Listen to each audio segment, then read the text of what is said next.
You talk about £135 billion uplift to the economy. We'd all be £5,000 better off. But there are some significant risks here, Patrick, in part of what we've read in the press release. And those risks would perhaps be most felt by the very people who voted for Brexit, because you talk about perhaps a tariff-free world, but that would hit a great number of the people that actually probably voted for Brexit. No, that's not true. Actually, a lot of people don't understand the British economy.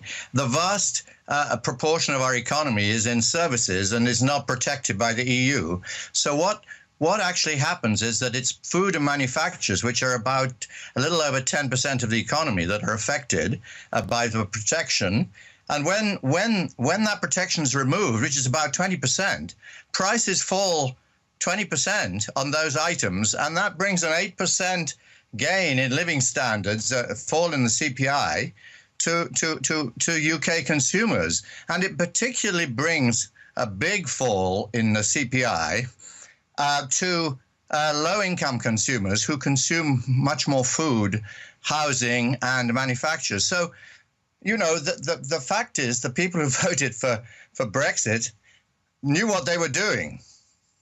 OK, so you clearly believe that there's a benefit to UK consumers from this approach. And part of your approach, Patrick, good morning to you, by the way, is this unilateral free trade approach. So we strip out, unilaterally, we strip out any tariffs on imports. Is one of the dangers of that we overnight exposed manufacturing and farming sectors in the UK to competition from outside, and many economists would be very concerned about the impact that would have on the economy? What assumptions do you make about the costs to the UK economy of doing that? Unemployment going higher, industry needing support, for example. What costs do you assume?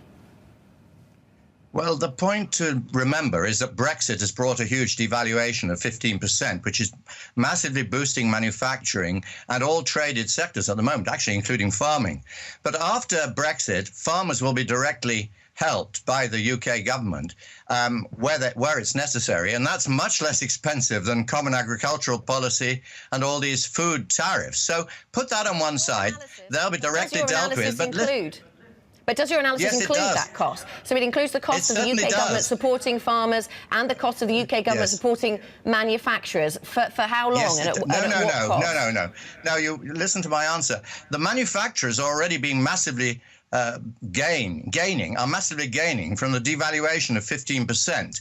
That's boosting their profits. We've had the best CBI survey in 20 years for manufacturing. And that's due to the devaluation, which is pushing manufacturing very strongly at the moment, and will give it quite a long period. You argue that prices of manufactured goods imported into the UK would drop by 20%. So you think that UK manufacturers should just be left to fight that for themselves then? Definitely, because what's happening is they've got a 15% devaluation, which more than offsets that hit to their competitiveness from, you know, tariffs. And that gives them a big period in which to adjust with higher productivity to the fall in tariffs and tariff barriers, so that they need to raise productivity in the long term when the devaluation will go away, but they get a long bridge into the future. So they're absolutely fine, in fact. And what we've got here is a huge gain to consumers. When these tariffs come down on the non-tariff barriers, consumers will gain, and that will push competition through the economy. And as you know, as everybody knows, competition is good for an economy. It's good for jobs, it's good for wages, and it's good for productivity. And that's the basis of our optimistic approach to Brexit. It raises competition and competitiveness in the economy.